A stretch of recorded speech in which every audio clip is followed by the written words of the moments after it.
Assalamualaikum warahmatullahi wabarakatuh. Selamat datang di Praktikum Komputer Visi pertemuan ke-9. Pada kali ini kita akan membahas tentang image tracking. Sebelum kita mulai praktikum, alangkah baiknya kita awali dengan membaca basmalah terlebih dahulu. Bismillahirrahmanirrahim.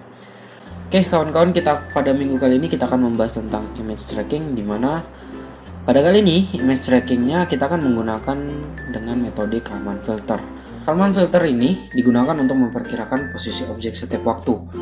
Nah, objek yang bergerak pada sebuah bidang pergerakannya dapat didefinisikan dengan 3 variabel, yaitu pertama translasi pada sumbu X, translasi pada sumbu Y, kemudian rotasi terhadap sudut theta terhadap sumbu Z. Kalman filter mempunyai 2 tahap, yaitu tahapan prediksi dan tahapan koreksi, di mana tahapan prediksi memperkirakan lokasi objek yang bergerak. Sedangkan untuk tahapan koreksi melakukan pengukuran terhadap lokasi objek yang sebenarnya digabungkan dengan hasil prediksi lokasi objek saat ini. Nah, untuk pada tahapannya bisa kawan-kawan baca. Oke, kita langsung ke bagian codingan, di mana saya akan jelaskan tentang metode Kalman filter. Seperti biasa, kawan-kawan diminta untuk membuka MATLAB terlebih dahulu, kemudian membuat sebuah file baru dinamakan dengan praktikum09.m.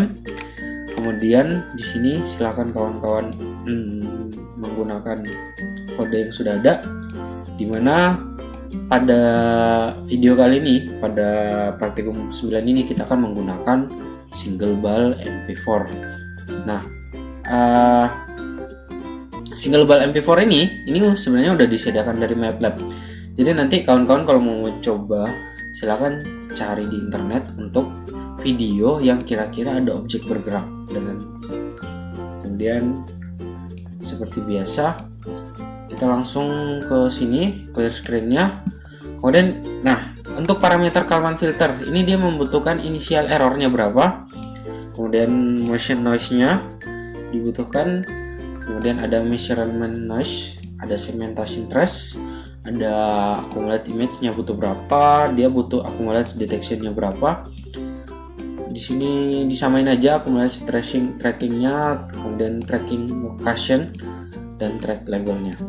Oke, seperti biasa ini baca video Vision Video File Reader ini untuk membaca yang sudah ada di MATLAB. Tapi kalau kawan-kawan mau ngambilnya di bentuk folder, silakan ganti ke bentuk source code untuk membaca video di file folder. Di sini setelah baca video ada source code untuk foreground atau mendeteksi dia objek bergerak atau foreground detector. Non training frames-nya 10, initial variance-nya, segmentation trace seperti biasa.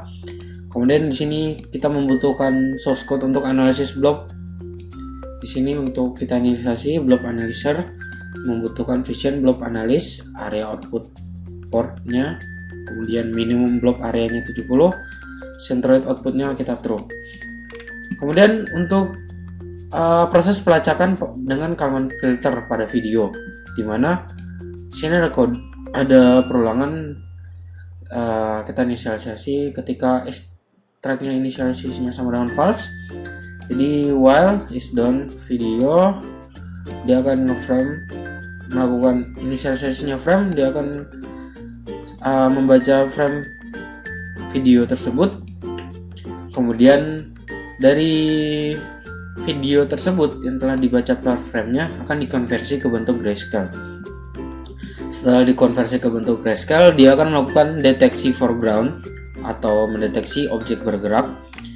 Nah, setelah foreground sudah dideteksi, dia akan melakukan detection location, di mana menggunakan step untuk blob analyzer dan foreground max yang sudah hasil dari deteksi foreground ini ya. Kemudian dia akan mengecek apakah frame tersebut ada pada objek atau tidak. Jika sudah dideteksi, maka jika kosong maka bersifat false, tapi kalau ada ambil objek yang bergerak yang pertama, maka dia akan mendeteksinya. Oke, kalau sudah, dia akan mengecek apakah pelacakan sudah diinisialisasi atau belum. Kalau belum, dia ini extract inisialisasi bila belum ya. kalau sudah atau jika ada objek yang terdeteksi, maka dia akan melakukan if object detected. Kemudian dia akan menginisiasi Kalman filter, di mana inisiasi lokasi yaitu detected location dengan menggunakan Kalman filter. Seperti ini untuk source code Kalman filter. Kemudian bila sudah diinisiasi, nah ini ada if else banyak. Gunakan Kalman filter untuk melacak objek bergerak. Bila ada objek bergerak terdeteksi, maka dia akan melakukan if is object detected, maka dia akan menerapkan tahapan prediksi atau melihat referensi. Nah, kalau sudah objeknya terdeteksi, dia akan melakukan prediksi tadi, kemudian dia akan melakukan tahapan koreksi. Jadi kan seperti yang ada di atas tadi, yang ada di modul, itu dia akan melakukan dua tahapan, yaitu tahapan prediksi dan koreksi. Nah, bila objeknya bergerak hilang dari pandangan atau prediksi lokasi dan lokasi objek bergerak tersebut, maka dia akan melakukan track lokasi dulu, kemudian akan melakukan predik. Dimana setelah itu dia akan menampilkan hasil prediksi pelacakan dengan kode yaitu max accumulate image per frame-nya. Dia butuh untuk accumulate detection-nya, dia butuh accumulate detection, di mana detect location mengambil dari sini. Oke, kalau sudah, dia akan pada poin keempat dia akan menampilkan hasil pelacakan. Seperti biasa untuk membuat jendela kita butuh figur 1.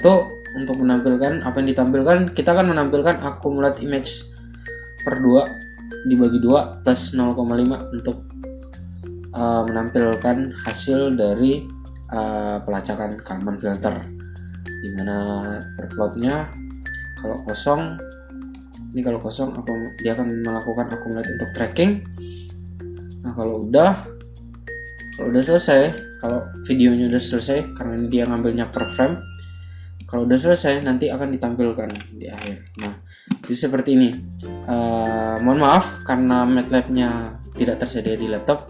Jadi pada video ini, video single ball, ini bolanya melakukan perpindahan dari sini sampai ke sini. Jadi akan melakukan pergerakan frame by frame, akan dilacak dengan Kalman filter. Nah, hasil dari Kalman filter itu dia akan melakukan tracking perpindahan dari bola tersebut. Garis yang merah-merah ini. Nah, ini hasil dari Kalman filter tadi. Hasil pelacakan dengan Kalman filter. Oke, silakan untuk kawan-kawan melakukan percobaan praktikum ke-9 dengan video yang lain untuk dilacak pergerakan objeknya. Bisa cari di internet atau di Google banyak. Apabila terdapat banyak kekurangan, saya mohon maaf. Wabillahi taufiq wal hidayah. Wassalamualaikum warahmatullahi wabarakatuh.